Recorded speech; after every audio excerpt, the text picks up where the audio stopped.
Emperor Castor's flagship descended through the crimson clouds of his home world 3 full cycles ahead of schedule. The massive vessel, still bearing scorch marks from the Vexian campaign, cast shadows across the capital city below. Inside the command deck, his officers exchanged nervous glances. They knew their emperor well enough to understand that an early return meant the rebellion had been crushed with exceptional brutality. Castor stretched his wings as the ship settled into the Imperial landing bay. He was tired, more tired than he cared to admit. 2 years of constant warfare had worn down even his legendary stamina. All he wanted was to return to his private chambers, review the daily reports in silence, and perhaps enjoy a few moments of solitude before the endless demands of ruling an empire resumed. He dismissed his honor guard at the palace entrance. After months of being surrounded by soldiers, advisors, and warriors seeking his favor, he craved a moment alone. The palace corridors were eerily quiet as he walked through them. Too quiet. Where were the ceremonial guards? Where were the attendants who should be maintaining his war room? As he approached his private wing, something stopped him dead in his tracks. Music. Not the deep, resonant battle chants of dragon culture, but something lighter, gentler. A voice singing in a language he recognized as human English. The melody drifted through the corridor like nothing he'd ever heard in these ancient halls. Castor's claws scraped against the stone floor as he moved silently toward his war room. The massive doors stood slightly ajar, which was itself a violation of protocol. His war room contained strategic maps, classified military documents, and artifacts from 1,000 conquered worlds. No one entered without explicit permission, certainly not in his absence. He peered through the gap in the doorway and froze. The scene before him made absolutely no sense. His war room, the sacred space where he'd planned countless campaigns, had been transformed into something unrecognizable. The heavy furniture had been pushed aside. Cushions and blankets covered the floor. And sitting in the middle of it all was Beth, his human maid, surrounded by what appeared to be at least 30 dragon hatchlings. Beth held a colorful book in her lap, the kind humans used to teach their own children to read. Her voice rose and fell with the rhythm of the story, bringing characters to life with different tones and expressions. The hatchlings sat in a semicircle around her, completely transfixed. Some leaned forward, hanging on every word. Others sat with their tails curled around their legs, eyes wide with wonder. Castor had seen these hatchlings before. They were the offspring of his military officers, kept in the palace barracks where they underwent traditional dragon training. He'd walked past their training grounds countless times and always heard the same sounds. Snarling, fighting, the instructor's harsh commands teaching dominance and aggression from the moment they could walk. But now? Now they sat perfectly still, listening to a human woman read about talking animals and magical forests. One hatchling, barely old enough to have his adult scales coming in, raised a small claw. "What happens next, Miss Beth? Does the rabbit find his way home?" Beth smiled warmly. "Let's find out together, Danny."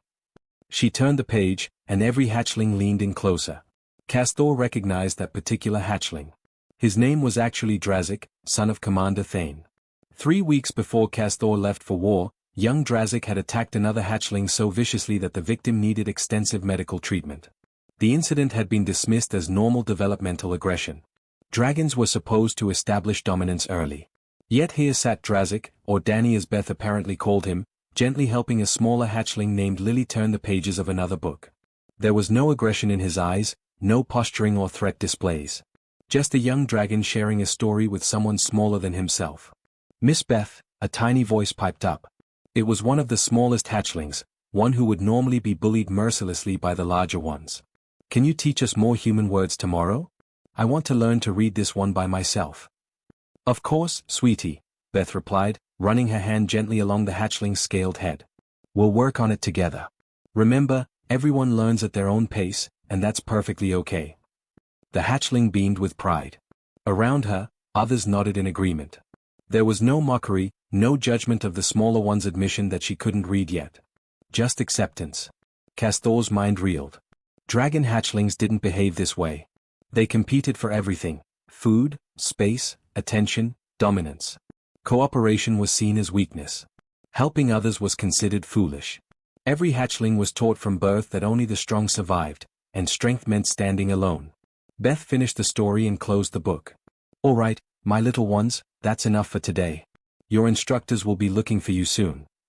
The hatchlings groaned in disappointment but began gathering their things. As they filed out, each one stopped by Beth, some touching her hand with their snouts, others murmuring quiet thanks. The last one, Drazik, paused at the door. "Miss Beth," he said softly. "Thank you for teaching us. I like being here. I like learning about kindness." Beth's smile was radiant. "You're a good soul, Danny. Don't let anyone tell you that kindness makes you weak. It takes real courage to be gentle." The hatchling nodded seriously, then scampered off down the corridor. Castor stepped fully into the doorway, his massive frame filling the space. Beth looked up and her eyes widened, but she didn't flinch or cower. She simply stood, smoothed her apron, and met his gaze directly. "Emperor Castor," she said calmly. "Welcome home. We didn't expect you for another 3 cycles." Castor stared at her, then at the room, then back at her. His mind struggled to process what he'd witnessed. This human woman, this maid who he'd hired years ago because humans worked cheaply and asked few questions, had somehow turned his war room into a classroom. She'd taken the most aggressive young dragons in the Empire and taught them to sit peacefully and read stories about friendship. "What," he finally rumbled, his voice low and dangerous, "exactly have you been doing in my absence?" Beth met Castor's gaze without blinking. Most beings in the galaxy would be trembling right now, faced with an emperor who could turn them to ash with a single breath. But she simply clasped her hands in front of her and spoke in that same calm, gentle voice he'd heard her using with the hatchlings. "I've been teaching them, my lord," she said simply. "Teaching them to read, to think, to care about each other. Things they weren't learning anywhere else." Castor's eyes blazed with amber fire. "You dare use my war room as a classroom?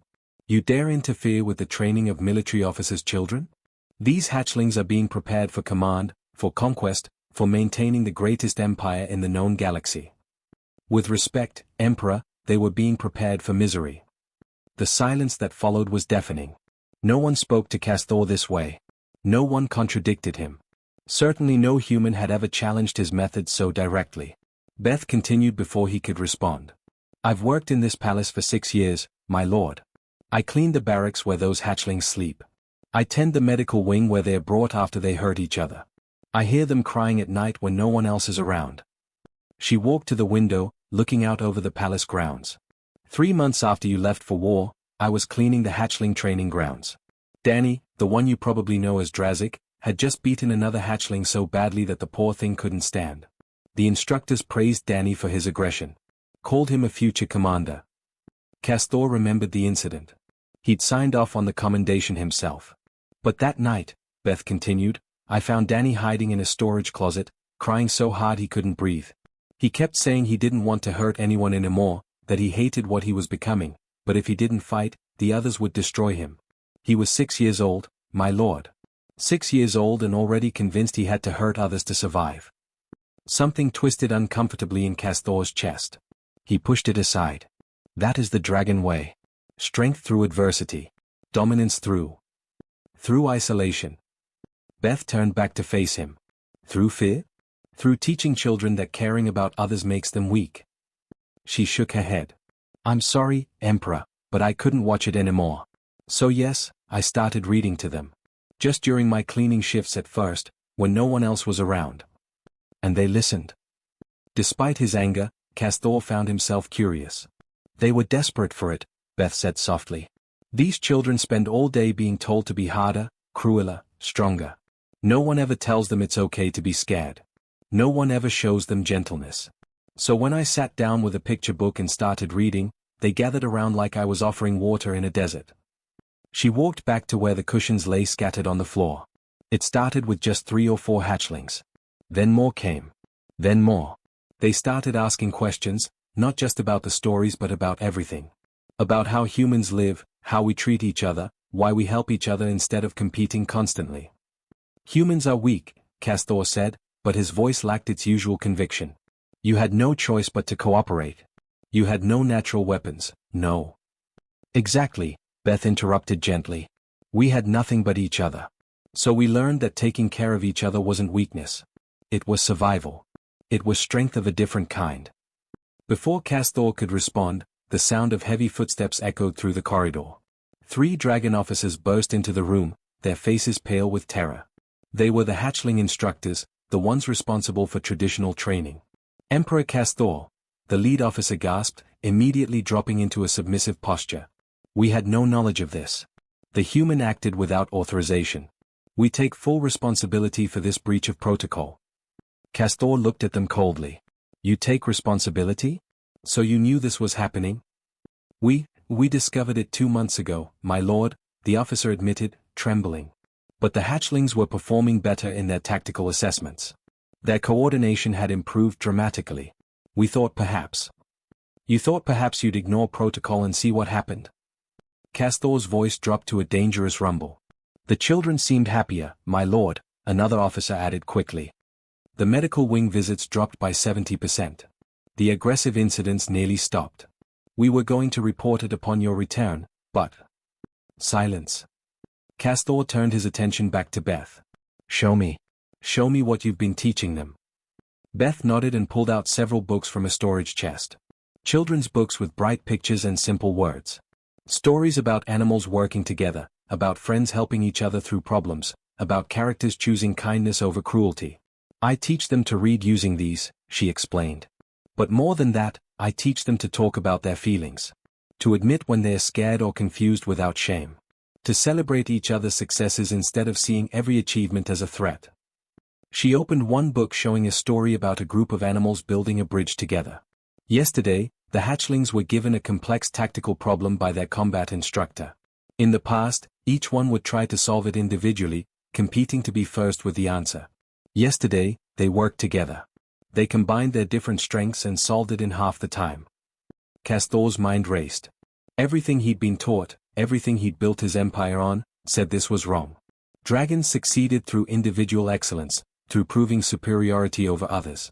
Cooperation was for weaker species. But he couldn't deny what he'd seen. Drazik helping the smaller hatchling. The children listening peacefully instead of fighting for dominance. The officers reporting improved performance.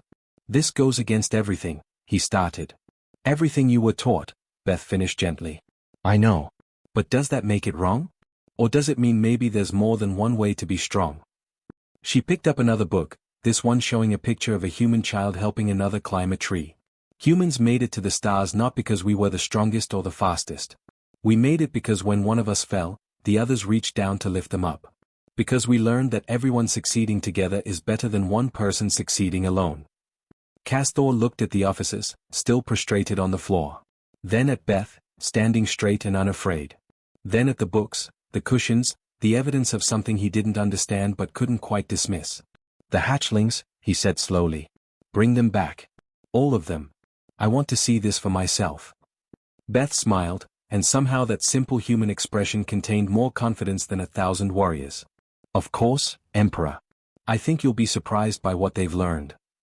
Over the next 5 days, Castor did something he'd never done in his entire reign. He hid. Not from enemies or threats, but from his own subjects, watching from concealed alcoves and darkened corridors as Beth conducted her daily sessions with the hatchlings. The first thing that struck him was how eagerly the young dragons arrived each afternoon. They didn't drag their feet or complain like they did before combat training. They rushed to the war room, their eyes bright with excitement, already chattering about what they'd learned the day before. Miss Beth. Miss Beth, a small hatchling named Lucy called out, waving a piece of paper. I wrote a whole sentence by myself. Look. Beth took the paper with genuine delight. Lucy, this is wonderful. Your letters are so neat. Read it to everyone. Lucy stood proudly. The sky is blue and beautiful. She beamed as the other hatchlings clapped their claws together in applause. No one mocked her for the simple sentence. No one challenged her for seeking attention. They just celebrated her achievement. Castor remembered his own education. Every accomplishment was met with scrutiny, with challenges to prove it wasn't a fluke. Praise was rare and always conditional. You were only as good as your last victory. Today, Beth announced once all 30 hatchlings had settled, we're going to talk about something important. Empathy. Does anyone remember what that word means? A hatchling named Cole raised his claw. It means understanding how someone else feels, even if you're not feeling it yourself. Exactly right, Cole. Beth smiled warmly. Now, I want you all to partner up. I'm going to give each pair a scenario, and I want you to talk about how each character in the story might be feeling. The hatchlings divided into pairs without any fighting over who partnered with whom. Castor noticed that the stronger ones didn't automatically dominate. In fact, Drazik deliberately paired with one of the smallest hatchlings, the one who'd been injured in that attack months ago. Beth approached their group first. Alright Danny, Kevin, here's your scenario. 2 dragons are competing for a position on the honor guard. One wins, one loses. Danny, you're the winner. Tell me how you feel. Happy, Drazik said immediately. Proud. Excited to serve. Good. Now tell me how Kevin feels, even though he's the one who lost. Drazik paused, his young face scrunching in concentration. In the old training, this question would never be asked. The loser's feelings were irrelevant. But now he looked at his partner, really looked at him. Sad, Drazik said slowly. Disappointed. Maybe embarrassed because other dragons were watching. Maybe worried about what his family will think. Very good, Beth encouraged. Kevin, is that right? Is that how you'd feel? The smaller hatchling nodded. Yeah. And maybe a little angry too. Not at Danny, just frustrated with myself. Now here's the important question, Beth continued. Danny, knowing how Kevin feels, what could you do? Remember, you still won. You still get to be proud of your achievement. But what else could you do? Drazik thought hard. I could tell him he fought well? That it was close? You could, Beth agreed. What else? I could help him train? Drazik looked uncertain. So maybe he wins next time? Beth's smile was radiant. Yes. Exactly. Because here's what humans learned a long time ago. When you help others get stronger, you don't become weaker. You build allies. You build trust. You create a team that's stronger than any individual. Castor felt something crack inside his chest. He thought of his son again, his brilliant, strong son who'd been crushed under the weight of constant competition. Who'd never been allowed to show weakness or ask for help. Who'd died trying to prove he needed no one. The session continued. Beth introduced new concepts that sounded almost revolutionary to Castor's ears. She taught the hatchlings about active listening, where you truly heard what someone said instead of just waiting for your turn to speak. She taught them about compromise, about finding solutions where everyone could benefit instead of someone having to lose. Miss Beth, a hatchling named Rachel asked, in our tactics class, Instructor Vaughn says that showing mercy to an enemy is weakness. But you teach us that compassion is strength. Which is right? Beth sat down, bringing herself to the hatchling's eye level. That's a really smart question, Rachel. And the answer is, it depends. There are times when you have to be hard, when you have to protect yourself and others. But here's what I want you to understand. Being capable of mercy and choosing when to use it? That's power. Having compassion doesn't mean letting others hurt you. It means understanding that every being has value, and violence should be a last choice, not a first one. She pulled out a book with a picture of human soldiers. My grandfather fought in a war on Earth, long before humans reached the stars. He told me something I'll never forget. He said the weakest soldiers were the ones who wanted to fight everyone. The strongest soldiers were the ones who knew exactly when fighting was necessary and when it wasn't. Because they weren't controlled by anger or fear. They were controlled by wisdom. Castor absorbed every word. His entire military doctrine was built on overwhelming force, on never showing weakness, on crushing potential threats before they could grow. It had built an empire. But at what cost? How many allies had he lost because he saw every interaction as a competition? How many problems could have been solved with cooperation instead of conquest? The next activity stunned him completely. Beth brought out a complicated puzzle, the kind used in advanced tactical training. She broke the hatchlings into teams of 5 and gave each team the same puzzle. Here's the challenge, she said. Work together to solve this. Every team member has to contribute. If one person tries to do it alone, you'll fail. The hatchlings dove into the task. Castor watched as they naturally divided responsibilities. One hatchling with keen eyesight sorted pieces by color. Another with exceptional memory recalled the pattern from the reference image. A third with strong spatial skills assembled sections. They communicated constantly, asking for help without shame, offering suggestions without demanding dominance. Kevin, can you hand me those blue pieces? Lucy asked. Got it. Hey, Rachel, I think your section connects to mine here. Nice. Danny, how's your corner coming? Almost done. Cole, can you check if this matches the picture? They worked like a single organism, each using their unique strengths. Within 20 minutes, all 5 teams had completed their puzzles. In traditional training, this same exercise took individual hatchlings hours, and most gave up in frustration. Beth gathered them together. What did we learn today? That working together is faster, Cole offered. That everyone has different skills, Lucy added. That asking for help doesn't mean you're weak, Drazik said quietly. It means you're smart enough to know you can't do everything alone. Beth's eyes glistened with pride. Yes. All of that. Remember this feeling. Remember how good it feels to accomplish something together, to help each other succeed. This is the strength that built human civilization. This is the strength that can build anything. As the hatchlings filed out, chattering excitedly about their achievements, Castor remained hidden in the shadows. His mind churned with possibilities he'd never considered. His empire was strong, yes. But what if it could be stronger? What if cooperation wasn't the weakness he'd always believed it to be? That evening, he did something unprecedented. He summoned Beth to his private study, not as an emperor commanding a servant, but as a student seeking a teacher. Tell me more, he said simply. Tell me everything about the human method. Castor spent 3 evenings listening to Beth explain human history, human philosophy, human methods of raising children. She told him about schools where children learned together instead of competing. About communities where people supported each other through hardship. About the simple revolutionary idea that lifting others up didn't diminish your own height. On the 4th morning, everything fell apart. The summons arrived before dawn, delivered by the High Commander's personal guard. The Dragon Council demanded Castor's immediate presence in the Grand Chamber. The message was brief and cold, but its meaning was crystal clear. They knew about Beth and the hatchlings, and they were not pleased. Castor entered the Grand Chamber to find all 12 council members already assembled. Their expressions ranged from fury to disgust. High Commander Vextor, a dragon so old his scales had turned nearly black, sat in the center position, his eyes blazing with righteous anger. Emperor Castor, Vextor's voice echoed through the massive hall. We have received disturbing reports from your palace. Reports that a human servant has been permitted to contaminate the minds of our young with her species' weakness.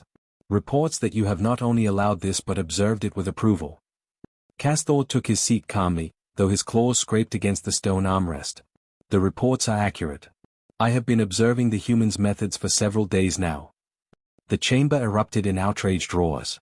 Council member Thane, father of Drazik, stood abruptly. My son has been corrupted by this human's poison. He speaks of feelings and cooperation like some weak prey species. This is an abomination. Your son, Castor replied evenly, has not injured another hatchling in 3 months. Before the human's intervention, he sent 3 younglings to the medical wing in a single week. Which version serves the Empire better, Commander? The version that knows strength. Thane slammed his fist on the table. The version that dominates his enemies, not coddles them with reading circles and talk of feelings. Vextor raised a claw for silence. Emperor Castor, you are young by our standards. You won your throne through conquest, as is proper. But perhaps you do not fully understand what made dragons the dominant force in this galaxy. We did not rise to power by teaching our children to hold claws and sing songs. No, Castor agreed. We rose to power through superior strength and tactics. But tell me, High Commander, in the last century, how many civil wars have we fought? How many of our own officers have we executed for insubordination? How many promising warriors have we lost because they couldn't cooperate with their own squadrons? The council shifted uncomfortably. These were truths no one spoke aloud, but everyone knew. Dragon military power was unquestionable, but dragon society bled from internal conflict constantly. That is the price of maintaining excellence, Vextor said dismissively. The weak are culled, the strong survive. As it has always been. And my son? Castor's voice dropped to a dangerous quiet.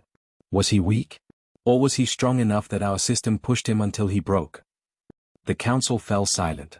Everyone knew about Prince Mastor, the Emperor's only child. Brilliant, powerful, destined for greatness. Dead at 16, pushed beyond his limits during advanced combat training, unable to admit weakness or ask for help because that would have been shameful. Your personal grief does not justify contaminating an entire generation, Vextor said, though his tone softened slightly. The human must be removed. Permanently. The hatchlings must undergo intensive reconditioning to purge these dangerous ideas. Reconditioning. Castor repeated the word slowly. You mean the same brutal process that breaks young minds and teaches them to trust no one? The process that creates soldiers who can't work together effectively? Who see every interaction as a battle for dominance? Council member Shera, one of the few females on the council, spoke up. Emperor, with respect, we understand your interest in alternative methods. But humans are fundamentally different from dragons. What works for a weak, social species cannot work for apex predators like ourselves. Can't it? Castor leaned forward. I've watched 30 hatchlings solve complex tactical problems in half the time it normally takes, because they work together instead of competing. I've seen aggressive younglings become protective of weaker ones instead of bullying them. I've watched them learn faster, retain more, and actually enjoy their education instead of dreading it. They've been made soft, Thane spat. My son told me yesterday that he felt sad for the enemy soldiers we killed in the Vection campaign. Sad? For our enemies. He felt empathy, Castor corrected. He understood that those soldiers had families, lives, reasons for fighting. That doesn't make him weak, Commander. It makes him wise enough to understand the true cost of war. That wisdom will make him a better commander than blind bloodlust ever could. Vexthor stood, his ancient frame still imposing. This council has heard enough. We vote now on 2 measures. First, the immediate execution of the human Beth for unauthorized interference with military training and corruption of Imperial hatchlings. Second, mandatory reconditioning for all affected younglings. All in favor? 11 claws raised. Only Castor's remained down. The motion passes, Vexthor declared. The human will be executed at sunset tomorrow. Guards will collect the hatchlings within the hour for. No. Castor's voice cracked like thunder. The council stared at him in disbelief. You cannot refuse a council vote, Vexthor said slowly. Not even an emperor can. I am not refusing the vote. I am exercising my imperial privilege to call for a demonstration before final sentencing.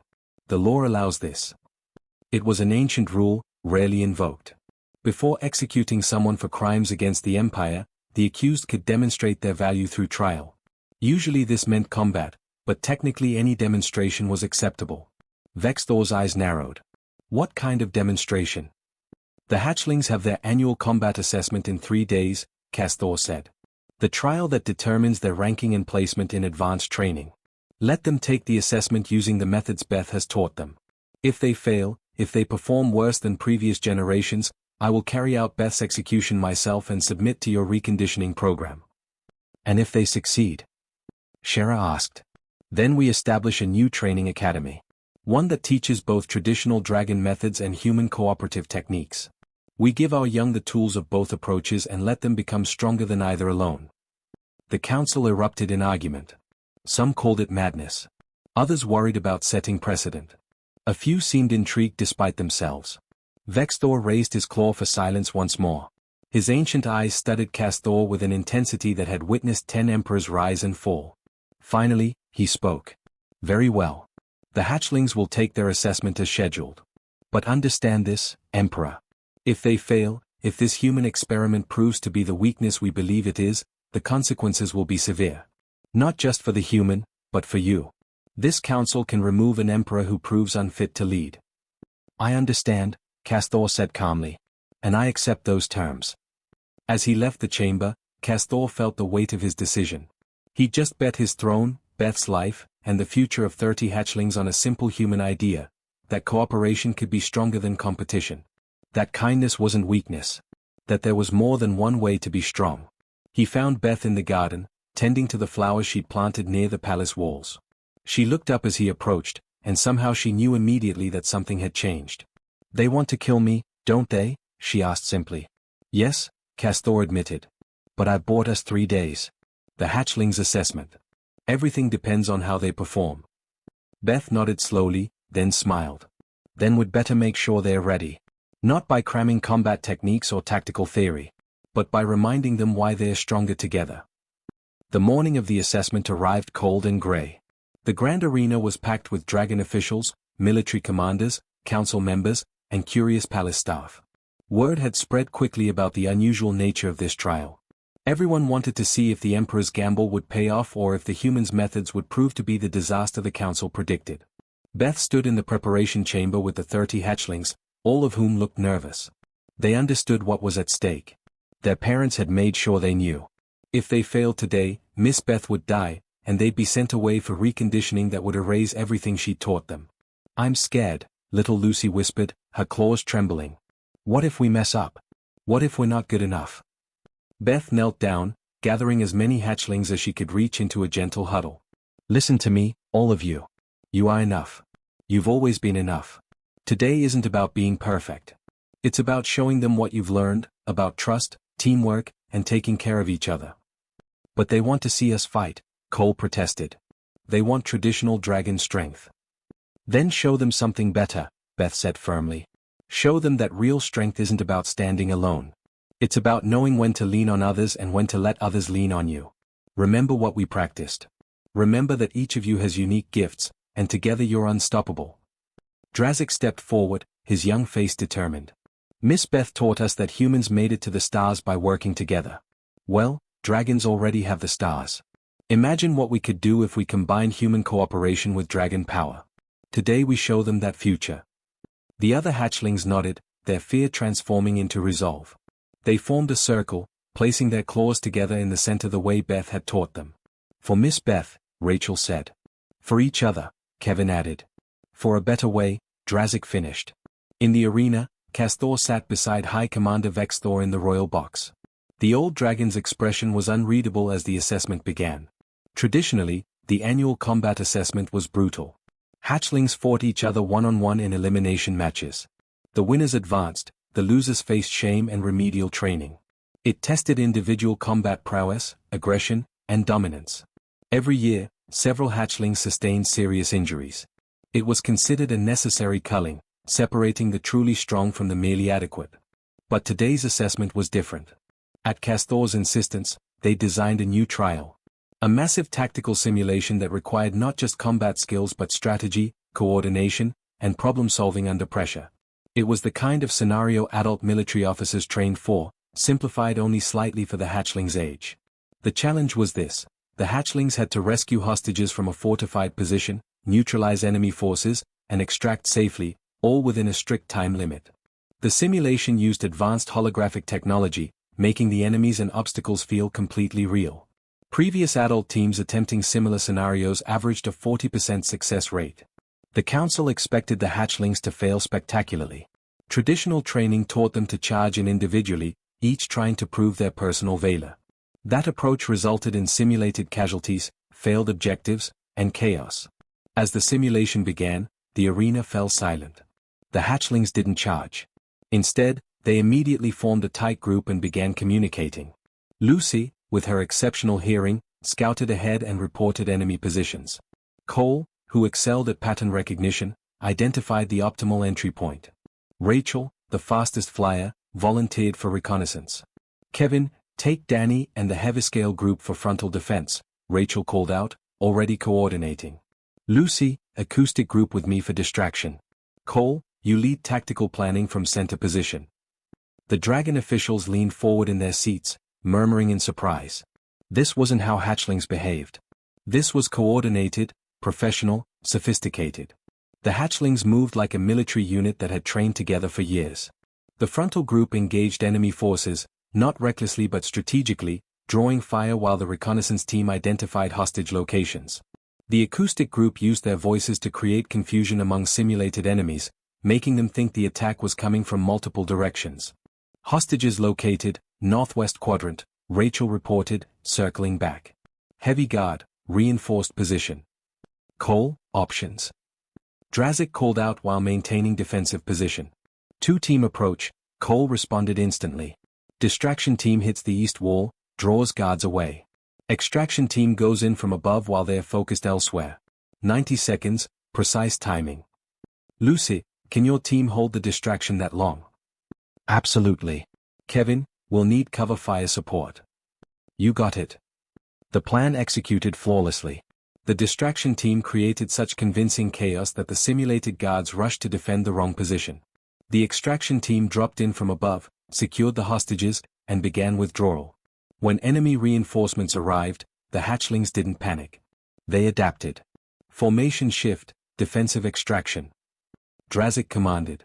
Protect the hostages, fighting retreat, maintain communication. They moved as one organism, the stronger hatchlings shielding the smaller ones who carried the hostages. They called out threats to each other, covered each other's blind spots, and adjusted their formation on the fly as the situation changed. When one hatchling stumbled, two others immediately moved to protect him until he recovered. Castor watched with his heart pounding. This was everything Beth had promised. Individual dragon strength combined with human cooperation. Each hatchling using their unique abilities while supporting the group's success. The simulation's final challenge triggered, a massive enemy force blocking their extraction point.